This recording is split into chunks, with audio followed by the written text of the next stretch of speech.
بسم اللہ الرحمن الرحیم۔ السلام علیکم دوستو، میں ہوں عدیل فانی اور آپ دیکھ رہے ہیں عدیل انفو اینڈ ایکسپوزنگ۔ میرا چینل یوٹیوب پہ نیا ہے، اس کو سبسکرائب کر دیں اور بیل آئیکن کے بٹن کو ضرور پریس کر دیں تاکہ میری ہر آنے والی نئی ویڈیو آپ کو ملتی رہے۔ دوستو، آج کی ہماری اس ویڈیو کا ٹاپک یہ ہے کہ ہندوستان میں پابندیوں کے باوجود اسلام کیسے پھیلا۔ ہندوستان نے بہت سی مہمیں چلائیں، بہت سے پروپیگنڈے کیے تاکہ اسلام کی روک تھام ہو سکے، لیکن اللہ کی کرم نوازی یہ تھی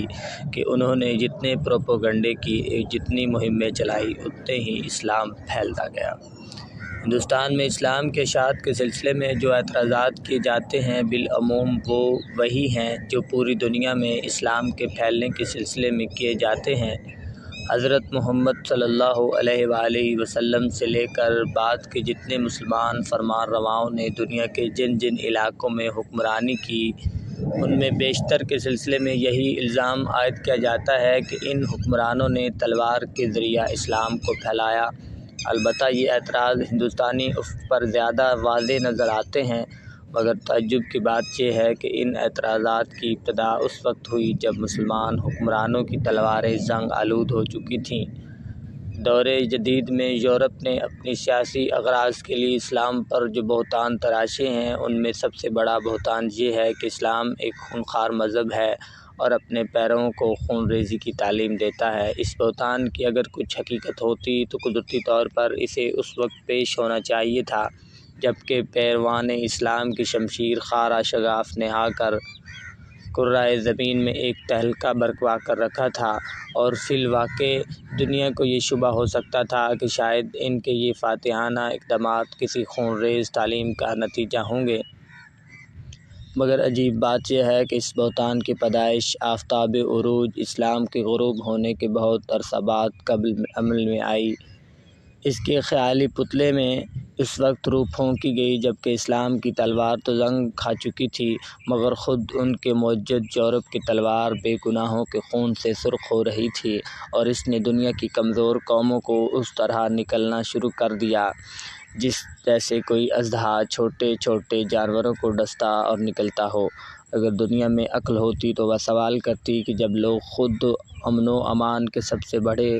دشمن ہوں، جنہوں نے خود خون بہا بہا کر زمین کے چہرہ کو رنگین کر دیا ہو، اور جو خود قوموں کے چین و آرام پر ڈاکے ڈال رہے ہوں، ان کو کیا حق ہے کہ وہ اسلام پر الزام عائد کریں کہ جس کی فرد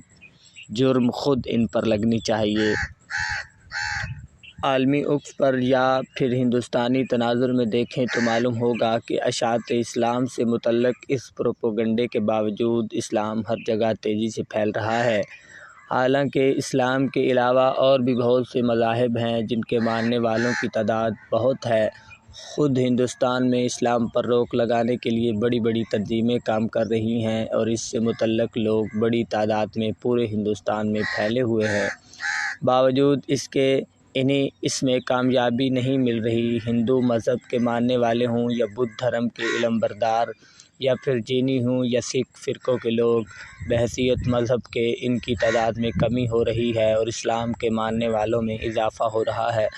اسلام خونخوار مذہب ہوتا تو یہ عمل موقوف ہو جاتا، بلکہ سچی بات یہ ہے کہ پروپیگنڈا ہی اسلام کی اشاعت کی راہ ہموار کر رہا ہے۔ ایک ہندو مفکر راجندر نارائن کے اس خیال میں صداقت نظر آتی ہے کہ دنیا کے تمام مذاہب میں اسلام کی ایک خصوصیت یہ بھی ہے کہ اس کے خلاف جتنے پروپیگنڈے ہوں، کسی دوسرے دھرم کے خلاف اتنے پروپیگنڈے نہیں ہوئے۔ اور سب سے پہلے تو رسول اللہ صلی اللہ علیہ وآلہ وسلم کی قبیلہ قریش ہی نے اسلام کی مخالفت کی، اور دوسرے کئی ذرائع کے ساتھ غلط پروپیگنڈا اور مظالم کا راستہ اپنایا۔ یہ بھی اسلام کی خصوصیت ہے کہ اس کے خلاف جس قدر پروپیگنڈا ہوا، اتنا ہی پھیلتا گیا اور ترقی کرتا گیا، اور یہ بھی اسلام کے سچے اور الہی دین ہونے کا ایک ثبوت ہے۔ اسلام کے خلاف جس قدر پروپیگنڈے کیے گئے اور کتنے کیے گئے، ان میں سب سے جارحانہ پروپیگنڈا یہ ہے کہ اسلام تلوار کے زور سے پھیلا۔ اگر ایسا نہیں ہے تو دنیا میں متعدد مذاہب کے ہوتے ہوئے اسلام ہی معجزاتی طور پر دنیا بھر میں کیسے پھیل گیا؟ اس سوال یا شبہ کا مختصر جواب تو یہ ہے کہ جس زمانہ میں اسلام کے اس نئے ایڈیشن کی اشاعت ہوئی، سابقہ دھرموں کے بے کردار پیروکاروں نے دھرم کو بھی بھرشٹ کر دیا تھا۔ اس لیے اس انسانی فلاح کی خاطر اللہ کی مرضی کے مطابق اسلام کامیاب ہوا اور دنیا بھر میں پھیلا۔ تاریخ اس بات کی گواہ ہے۔ ہندوستان میں اشاعت اسلام پر اعتراض کرنے والوں کو دو گروہ اور دو ادوار میں تقسیم کیا جاتا ہے۔ پہلا گروہ انگریزوں کا ہے، جنہوں نے ہندوستان میں اپنی حکومت قائم کی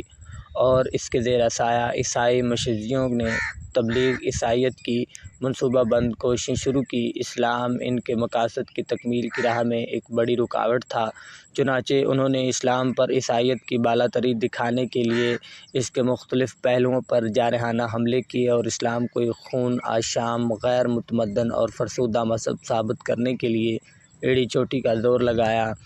اسی زمانے میں انگریزوں کے زیر اثر بعض ہندوؤں نے بھی اسلام کے خلاف مناظرانہ محاذ آرائی کی۔ دوسرا گروہ ہندوؤں کا ہے۔ ان اعتراضات کا سلسلہ بالخصوص ہندوستان کی آزادی کے بعد سے شروع ہوتا ہے، اگرچہ پہلے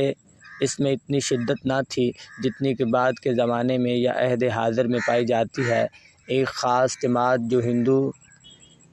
توقی علم بردار ہے، اس میں پیش ہے، کیونکہ وہ ملک میں ہندو مذہب اور ہندو تہذیب کا غلبہ چاہتی ہے۔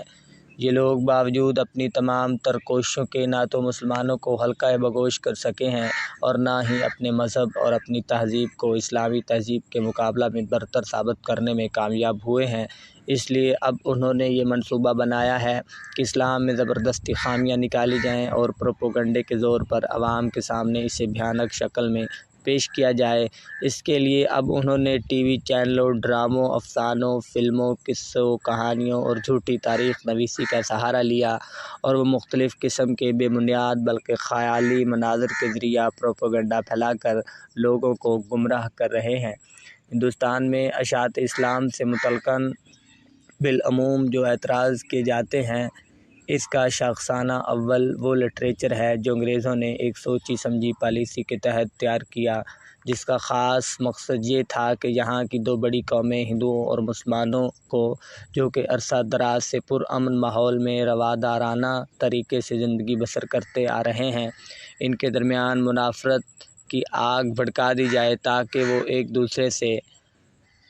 نبرد آزما رہیں اور انہیں اتنی فرصت نہ ملے کہ ہماری جابرانہ اور غاصبانہ حکومت کی طرف آنکھ اٹھا کر دیکھ سکیں۔ چنانچہ انہوں نے ہندوستان کی تاریخ رقم کی تو ایک طرف مسلمان بادشاہوں کو ظالم و جابر ٹھہراتے ہوئے لکھا کہ وہ ہندوؤں کے سخت دشمن تھے، دوسرے مذاہب کے ماننے والوں پر مظالم ڈھاتے اور ان کے مذہبی مقامات کو مسمار کرتے تھے، تو دوسری طرف یہ شوشہ بھی چھوڑ دیا کہ شیواجی مسلمانوں کے حق میں بڑے سخت واقع ہوئے تھے کیونکہ وہ ہندو پرست تھے۔ اس قسم کے اعتراضات سب سے پہلے بمبئی کے گورنر الفسٹن کے قلم سے صفحہ کرتاس پر آئے، جو بہت جلد ملک کے کونے کونے میں پھیلا دیے گئے، یہاں تک کہ اسے شامل نصاب کر کے بچوں کو بھی پڑھایا جانے لگا۔ ہسٹری آف انڈیا اور آکسفورڈ ہسٹری آف انڈیا تاریخی اعتبار سے بڑی اہم کتابیں سمجھی اور پڑھی جاتی ہیں۔ یہ ڈاکٹر ونسنٹ اے اسمتھ کی سخت عرقریزی کے ساتھ ساتھ بڑی لاگت کے بعد زیور طبع سے آراستہ ہوئیں۔ ان کی جو انفرادیت اور اہمیت ہے وہ بھی اہل علم کے نزدیک مسلم ہے، مگر اس کتاب کے مطالعے سے جہاں بہت سے اہم گوشے واضح ہوتے ہیں، وہیں زہریلے بیانات بھی پڑھنے کو ملتے ہیں۔ اکثر معمولی واقعات کو فرقہ وارانہ رنگ دے کر مسلم حکمرانوں کی خوبیوں پر پردہ ڈالا گیا اور خامیوں کو مبالغہ کے ساتھ بیان کیا گیا، اور اس بات پر زور دیا ہے کہ مسلمان سلاطین متعصب اور تنگ نظر تھے، ان کا مقصد ہندوؤں کو تباہ کرنے کے علاوہ اور کچھ نہ تھا۔ ہندوستان میں اکثر مسلمانوں کے آباء و اجداد خوف یا لالچ سے مذہب تبدیل کیا اور انگریزوں نے آ کر ہندوؤں کو مسلمانوں کے پنجۂ ظلم سے نجات دلائی۔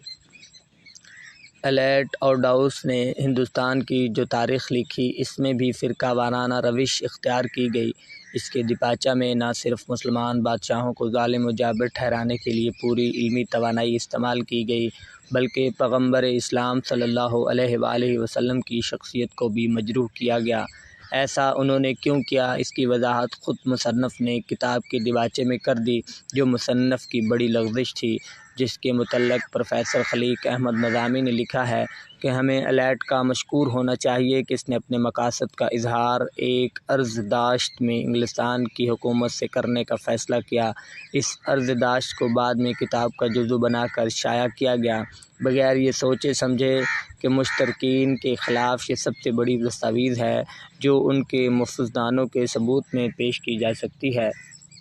یہ کہہ کر اجازت چاہوں گا کہ اسلام ایک ایسا مذہب ہے جس کو دنیا کا کوئی شخص پھیلنے سے روک نہیں سکتا، کیونکہ اسلام اللہ کا سچا دین ہے۔